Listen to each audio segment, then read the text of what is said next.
เฮาบ่ได้ฮู้แบบนี้แต่ว่าเฮาก็สิให้โอกาสเราอยู่เจ้าทิศหนึ่งสองทิศสมมุติว่าเนาะให้เราครับ เคลียร์ปัญหาแล้วก็ให้เรากลับไปอยู่เฮือนเราเอง เจ้า เนาะว่าบ่ว่าสิมีปัญหาหยังก็ต้องให้เรากลับถ้าสมมุติว่าเรามาอยู่เป็นเดือนเป็นปีแล้วบ่เฮ็ดหยังบ่อันนั้นมากินข้าวทั้งเอ้ยจุลี่เพิ่นชื่อนี่เฮาผู้เป็นสะพานบุญเองก็บ่สบายใจได้เนาะง่ายแม่นบ่ แม่น ในเมื่อถ้าเจ้าก็บ่มีนาให้นาตะกร้าเฮ็ดอยู่แล้วแล้วก็ทุกอย่างปากหมองอยู่แล้วเพิ่นซอยอันทางปาวอนก็อยากให้ปาวอนนี่มีชีวิตที่ดีขึ้น แม่น ละทุกข์อยู่แล้วแห่งสิน้องอเบยน่ะสิพาลูกพาเมียน่ะมากินข้าวแบบบ่เฮ็ดหยังน่ะเป็นไปบ่ได้ แม่น แต่ว่าทางอันเอื้อยเพิ่นน่ะก็ให้โอกาสแบบให้น้องเพิ่นน่ะได้เคลียร์เรื่องของเพิ่นเอง เจ้า ว่าซั่นซะทิศหนึ่งสองทิศบ่ประมาณนี้หั้นนะถ้าเป็นไปได้ก็เคลียร์มันแล้วก็กลับสิอยู่ตลอดถาวรน่ะ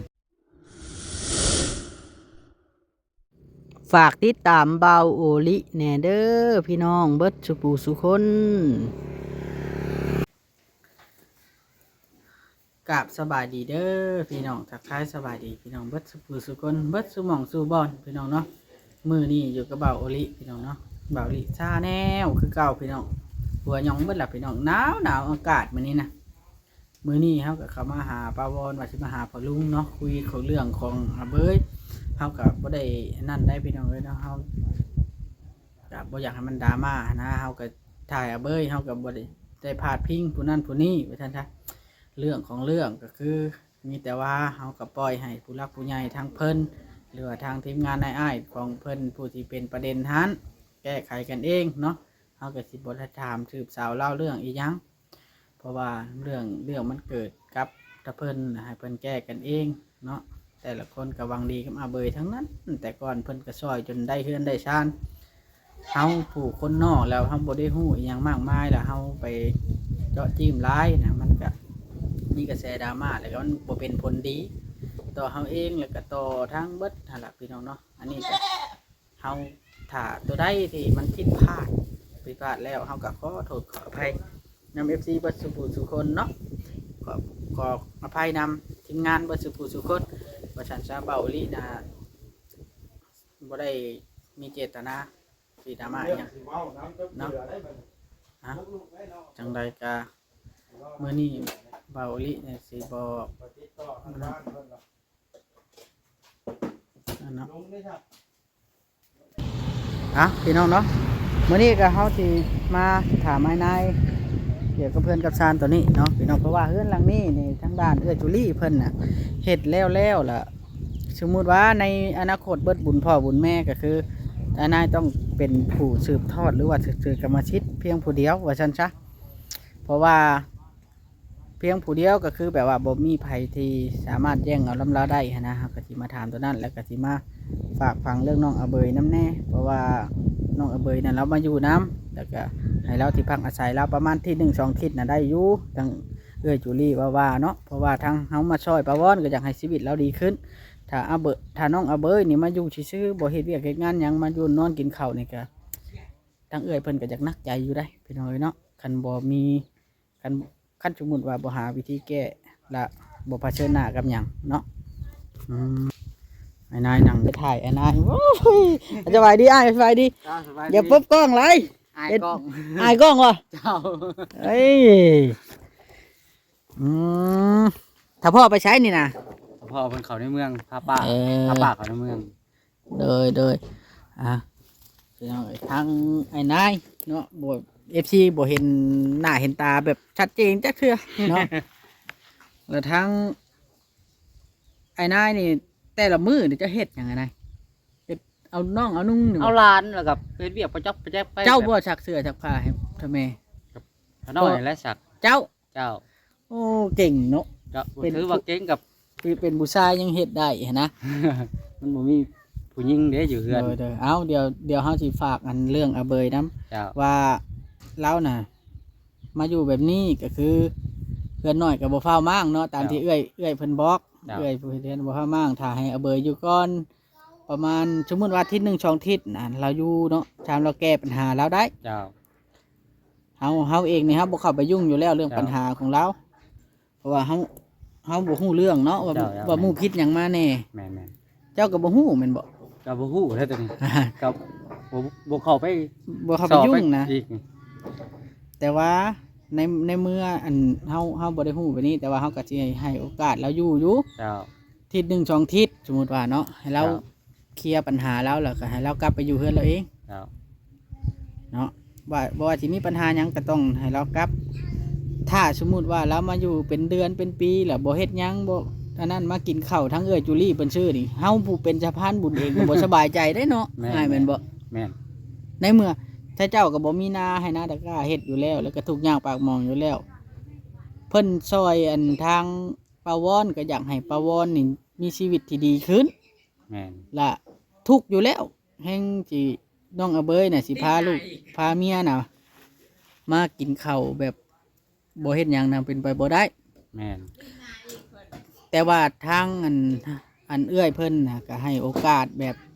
ให้น้องเพิ่นน่ะได้เคลียร์เรื่องของเพิ่นเอง เจ้า ว่าซั่นซะทิศหนึ่งสองทิศบ่ประมาณนี้หั้นนะถ้าเป็นไปได้ก็เคลียร์มันแล้วแล้วก็กลับสิอยู่ตลอดถาวรน่ะมันเป็นไปได้ยาก มันก็สิอึดอัดทั้งหลายผู้ได้หลายคนแหละ แม่นเจ้าเองนี่ก็บ่สบายใจเพราะว่าอยู่บ่อยู่คนบ่เคยเห็นว่าซั่นแม่นอยู่เป็นลูกเป็นหลานเป็นน้องเป็นนึงแต่เฮาบ่เคยเห็นกันแม่นบ่ บ่ฮู้จักนิสัยใจคอแบบใดอย่าง แม่นลามาอยู่แบบนี้หั้นนะมันบ่อยากโอเคพี่น้องเอ้ยบ่แม่นว่าเฮาบ่ให้ที่พึ่งพาอาศัยให้ที่พึ่งพาอาศัยแต่ว่ามันก็มีกำหนดแล้วก็เวลา แม่น เพราะว่าถ้าสมมุติว่าเราบ่อยากแก้ปัญหาตัวเองเราอยากอยู่นอนอยู่ซื่อๆอยากมาอยู่ซื่อๆมาแล้วปล่อยเรื่องมันเงียบมันหยังไปเลยน่ะแล้วเฮือนก็บ่อยากเมื่อแบบนี้มันเป็นไปบ่ได้ ก็มีแต่สิให้ทั้งพ่อลุงเพิ่นแหละหรือว่าพ่อก็น้อยและถามเพิ่นแบบอยากให้ทางผู้นั้นทางข้านบ้านเพิ่นช่วยน่ะอยู่เคยอยู่นะอยากช่วยเหลือตื่มบ่หรือว่าเพิ่นบ่อยากรับจากเขาบ่เรื่องการช่วยเหลือนะ เรื่องมันเป็นเรื่องปัญหาคาราคาซังแบบทั้งนั้นทั้งนี้เนาะ แม่นก็แล้วอันนี้น่ะแล้วแต่น้องอเบย แล้ แล้ว ว จะ ก็ ให้พอน้อย เรื่อง หรือว่าลุงเพิ่น เรื่องน่ะมันบ่ทันฮอดลุงซ้ำตอนนี้หนึ่งคือผู้ใหญ่ทางน้องอเบยผู้ใหญ่ก็คือผู้ที่ซอยแล้วฮะเราก็ติดต่อแล้วครับเพิ่นได้อยู่ เจ้า สองก็คือชุมอ้ายๆทีมงานที่เข้าไปซอยหันเนาะก็ให้พัวพันเพิ่นให้น้องอเบยแล้วพัวพันเพิ่น เจ้า ในเมื่อทำเพิ่นบ่พัวพันมาน้องอเบยก็จำเป็นต้องได้พัวพันหาเพิ่นในเมื่อเพิ่นมันเรื่องมันเกิดระหว่างหนึ่งผู้ใหญ่สองอันทางทีมงานอ้ายๆ YouTube หัน เจ้า สามน้องอเบยก็ให้ถ้าเพิ่นน่ะพัวพันแล้วแก้กัน แม่น ว่าตัวใดมันเป็นปัญหา เพราะว่าคันสิมานอนอยู่กับลุงก็บ่ให้ป้าก็บ่ให้ดอกทอดแต่ว่าแนวใดมันสมเหตุสมควร แม่น เนาะ เจ้า ก็คือมันนอนกินข้าวซื่อๆบ่ได้มีเวียกเฮ็ดงานทำมันก็เป็นไปบ่ได้แม่นบ่ไอ้นาย แม่น ในเมื่อถ้าเจ้าก็ทุกข์อยู่แล้ว แล้วมันอย่างยากตัวนั้น มันจะอึดใจหน่อยหนึ่งแหละ พากันจังหน่อยพากันอดตายเบิดหมู่แม่นแล้วแนวอื่นก็ได้นะอันนี้ก็อยากเว้าให้เข้าใจ แม่น เพราะว่าแต่เก่าน่ะบ่ถ้าน้องอเบยบ่มาน่ะคิดว่าทางเอื้อยเพิ่นว่าสิให้เจ้าน่ะมางเฮือนหลังนั้นเด้เพราะว่าเฮาขึ้นแล้วเนาะเฮาขึ้นแล้ว แต่ว่าในเมื่อน้องอเบยมาแล้วก็สิให้โอกาสแล้วอยู่จักทิศหนึ่งสองทิศบ่หรือว่าทำแล้วแก้ปัญหาได้ก็จังหารือกันอีกที เจ้า เพราะว่าข้าวน้ำซ้ำปลาก็กินน้ำลุงแม่นบ่ปัจจุบัน แม่ นี้ นแม่น นั่นล่ะที่แนวนั้นทางอันเอื้อยจูลี่นี่เพิ่นมักนิสัยเจ้าอยู่บ่อนหนึงบ่อนว่าเจ้าฮู้จักให้เกียรติคน คือถ้าข่อยเข้ามานี่ เจ้าให้เกียรติเบิดทุกคนนะแล้วก็เจ้าเบิ่งพ่อเบิ่งแม่เบิ่งหลานได้ดี เจ้าน่ะ ก็เบิ่งไปตามในเฮือนบ่มีคนอยู่แหละ บ่มีอันนั้นเนาะทางน้องทางนุ่งผู้หญิงบัดเขาบัดไปเบิดเนาะ เขาเวียกไปเฮ็ดเวียกทั้งอื่นบ่ไปกับ หลานนี่เป็นลูกของน้องจ้ะบ่ แม่นลูกของน้องชาย โอ้น้องชายแล้วไปอยู่ไทยบ่เดี๋ยวนี้ ไปเวียกทั้งหุ่นและทั้งไทยพุ่นบ่ไปเวียกกับบ่มีเงินจับจ่ายใช้ช่วยเลย แม่แล้วนี่จ้ะแม่คนน้อยนี่ ไปเวียกทั้งหุ่นคือกันหักเขาเป็นคนทางเบื้องผู้เด้ทางจังก็เขาเอาผ่าโพกหัวนะอิสลามบ่คนไทยหักเป็นเผ่าทางนั้นนะ เพิ่นเป็นคนอิสลามแล้วก็เป็นคนทางบาบัวแต่ว่าเพิ่นเลิกกันแล้วบ่ ก็แม่น โอ้เธอ เลิกก็แม่นกับแม่ตั้นแต่งก็แม่นเรียกว่าแยกกันอยู่ซะ เว้าง่ายๆซะอันเว้าแบบความซื่อก็คือ พ่อแม่แยกทางกันน้องคนน้อยหั่นนะ แม่น แล้วเจ้าก็ต้องได้รับภาระเลี้ยงดูน้องหลานนี้ ได้แต่เลี้ยงร้านแทนน้องนั่นแหละ มันมันจำเป็นมันเป็นหลานเฮาเนาะ แม่น เจ้าก็เลยบ่ได้เมียบัดนี้ ฮะ กับท่านอยากเอาปานใดพ่อแม่กับท่านมีเงินนั่นนี่ผู้ที่สิเอาปลาร้ามาให้เรากุ้มนะบ่แม่นกุ้มเราดอกกุ้มอกกุ้มใจเราตื่ม แม่นเจ้านี่เป็นคนที่ว่านั่นมันแบบว่าว่าง่ายจักคันสิเอาคันสิไปหาลูกหาเมียเนาะบางเทื่อก็ตัวเองได้ไปสู้เพิ่น แม่ ลูกเมียนะแล้วแบบบ่มีผู้ดูแลพ่อแม่คือจะว่าหั่นล่ะมันหลายทางหน่อย แม่น ดีจัง กับปัญหาต้นเรื่องบ่มีนี่แหละตัวสำคัญต้นบ่มีนี่แหละ เรื่องหนึงอีก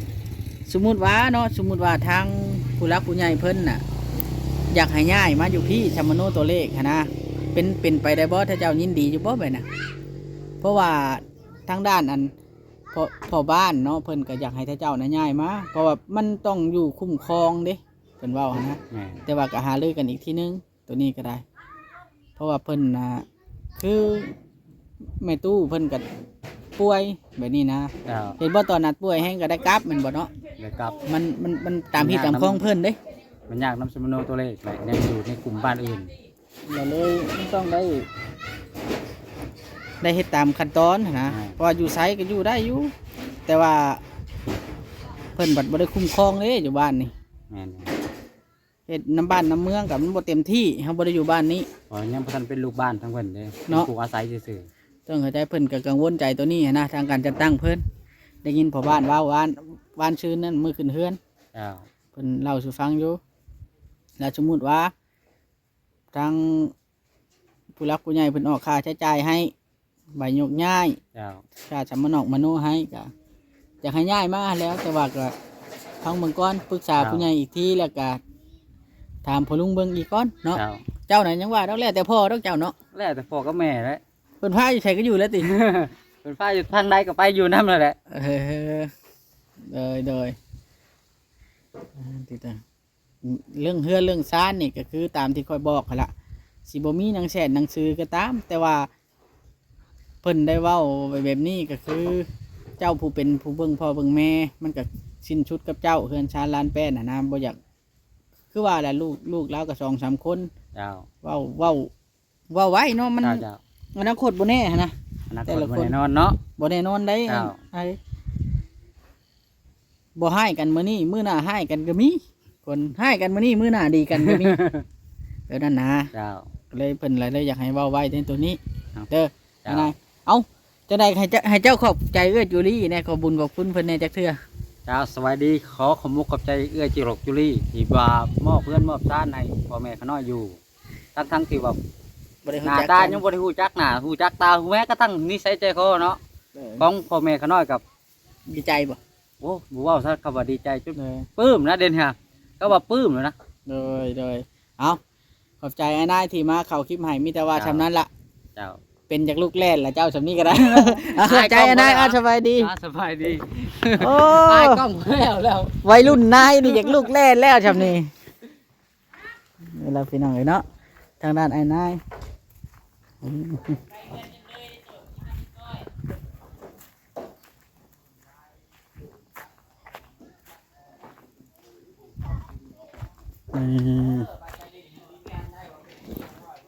นี่ละ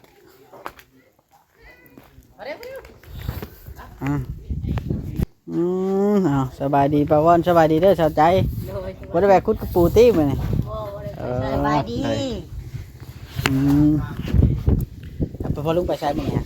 ลุงป้าพาป้าเพิ่งไปในเมือง ค่อยถ่ายปะเป็นไอ้นายกินนี่ถ่ายไอ้นาย โดย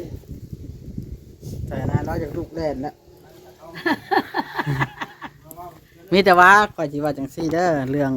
น้องอาเบยแน่เรื่องนั่นน่ะคือทางนั้นอยากให้น้องอาเบยเนี่ยอยู่ก้อนหั่นแหละจำเราแก้ปัญหาแล้วว่าฉันซะ โดย จำเราแก้ปัญหาแล้วจ้ะ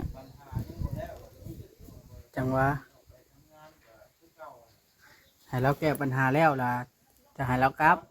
โดย เพราะว่าแต่ก่อนน่ะเราทั้งเอจูรีน่ะเพิ่นให้มั่งเฮือนเนาะแม่นบ่ โดย บัดนี้แหละให้น้องอาเบยอยู่จักทิศหนึ่งสองทิศ โดย ซ้ำแล้วแก้ปัญหาแล้วเพิ่นว่านะ แต่ว่าสิให้อยู่เป็นเดือนเป็นปีมันก็ เป็นไปได้ยากแม่นบ่บ้านเฮามันก็บ่มีงานเฮ็ดงานทำ โดยอิงตามผู้เกี่ยวก็น้อยก็บ่ได้เว้าใดๆได้ เพราะว่าเพราะว่าเรื่องนี้นะมันแล้วแต่เพิ่นสิแก้กันเอง โดย ชุมเฮาบ่เกี่ยวข่อยบ่เกี่ยวเพราะว่าเฮายุ่งหลายก็บ่ได้เฮาบ่ฮู้เรื่องฮู้ราวนํ แม่น ให้เพิ่นแก้กันเองเฮามีหน้าที่แต่ว่าคือว่าเจ้านี่มีหน้าที่ให้ที่พักอาศัยลูกหลานมาเปิงมาอิง โดย เนาะ โดย ได้ ผู้เดียว เด้อ มีแต่ว่าให้ที่พักพิงเพิ่นให้มาบอกสำนั้นละให้เราอยู่ก่อนอันใดก็ได้ให้เบิ่งเอาลูกหลานสำเบิ่งได้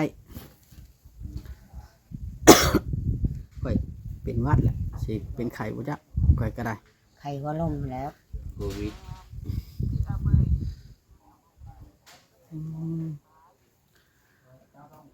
ติดเด้อมีแต่ว่าเด้อเข้าใจเด้อพากันหาวิธีแก้ปัญหาแล้วก็พากันกลับมาอยู่เฮือนชานเจ้าของหั่นนะกันสิอยู่นำเพิ่นโดนก็แม่นอยู่ดอกลุงป้าเพิ่นบ่ให้ดอก แต่ว่าก็เฮาแม่นเฮามีครอบมีครัวแล้วเนาะเป็นครอบเป็นครัวแล้วเฮาก็เกรงใจเพิ่นเพิ่นก็มีครอบมีครัวคนเฮาพึ่งพาอาศัยกันย้ำลำบากนะบ่มีไผว่าแต่ว่าเฮาสิอยู่ถาวรน่ะมันเป็นไปบ่ได้เนาะป้า อิงตามใจหยังวะถ้าว่าใจอยากอยู่พี่ก็อยู่อยากอยู่เมื่ออยู่พุ่นก็เมื่อบ่ได้เว้าใดๆได้ขน้อยบ่เว้า แม่นว่า โดย แม่นอยู่เจ้าแต่เจ้ายังว่าเป็นคนดีแน่มีอันนั้นแน่เฮา เฮ็ด อยู่ ได้ลูกหลานซะ แม่นเฮาอยู่นำเพิ่นคืออันเอื้อจุลี่ผู้เพิ่นหักแพงกับเพิ่นก็อันนั้นแหละอันนั้นเนาะ โดย เพิ่นว่าในใดเฮาก็เอาจังซั่นหั่นนะ เพิ่นว่าได้ขน้อยก็เอาแนวนั้นบ่แม่นได้ว่าบ่ได้อยู่ในกรอบมันสุเจ้าบ่แม่นได้ว่าบ่ได้อยู่ในกรอบมันเจจุดีอยู่ในกรอบได้คู่มื้อนี่เฮาต้องพังความเพิ่นแม่นให้ตายเป็นตีนเว้าความสัตย์ซื่อโลดเว้าออกจากใจจริงโลดหนึ่งมาคนพังความสุเจ้าสองมาแล้วจุดนักแล้วพังความเจจุดีเป็นหยังจังพังเฮาเกิดใหม่ก็ย้อนเพิ่นจุดสำคัญ ก็คือเพิ่นมักนิสัยเจ้าแบบให้เกียรติทั้งชุมข่อยแน่ทั้งเพิ่นแน่หั่นนะให้เกียรติ บ่แม่นได้ ถึงเฮาที่เป็นผู้น้อยเนาะเฮาเข้ามาเฮาเป็นผู้น้อยแต่ว่าถ้าเจ้าก็ให้เกียรติชุมเฮาเป็นผู้น้อยก็ยาแต่ว่าถ้าเจ้าให้เกียรติชุมเฮาก็เป็นการ ต่อ ดี ตาถูกเพิ่นว่าให้ลูกหลานอยู่ก็อยู่แต่เพิ่นว่าอยู่ก็ยังสิฮ้องคอว่าให้ลูกหลานอยู่หลานตัวเอง เลย ชั่วกับหลานตัวเองดีกับหลานบ้านหลานเมืองเจะใช้ไผเก็บหัวหน้า มีมื้อนี้ก็เข้ามาเว้าซำนี้ละไว้มื้อหน้าสิมาอันนั้นใหม่อีกเทื่อนึงเนาะเรื่องอาเบยเฮาก็สิทายอยู่แต่ว่าเฮาสิบ่เว้าเรื่องดราม่าเรื่องอีสังเพราะมันบ่เกี่ยวกับเฮา โดย แต่ว่าเฮาทายในฐานะที่เราน่ะมาอยู่เป็นหลานลุงนี้ โดย แนวเราบ่ลุกกันจากบ่อนนอนจักเทื่อข่อยก็ทายเอาอยู่หั่นได้ข่อยบ่ได้สอได้ โดย อยู่มาอยู่เฮือนลุงกับหาแนวเฮ็ดก็แก๊กๆไปมีหยังก็เฮ็ด ได้ ไป เฮ็ดหยังได้หนังตะงอก มีเวียกก็เฮ็ดคือเจ้าน่ะข่อยเห็นอยู่อันเจ้าใจเจ้าน่ะเป็นคนที่ว่าเฮ็ดเวียกได้อยู่เนาะ โดย การอันนั้นก็ได้เนาะเอาโอเคเด้อป้าเด้อจังใดก็อยู่ดีมีแฮงนะสวัสดี สบายดี สวัสดีเด้อสะใจสวัสดีป้าออดคือว่าอันบักลักอยู่นี่เอาสบายดีนี่ติ สบายดีมาเล่นน้ำปลาวอน เด้อนี่ล่ะพี่น้องเอ้ยเนาะ เจ้าละ ยังใช่อยู่ติเอาพี่น้องเนาะจังใดกระทางแบบแข็งแห้ง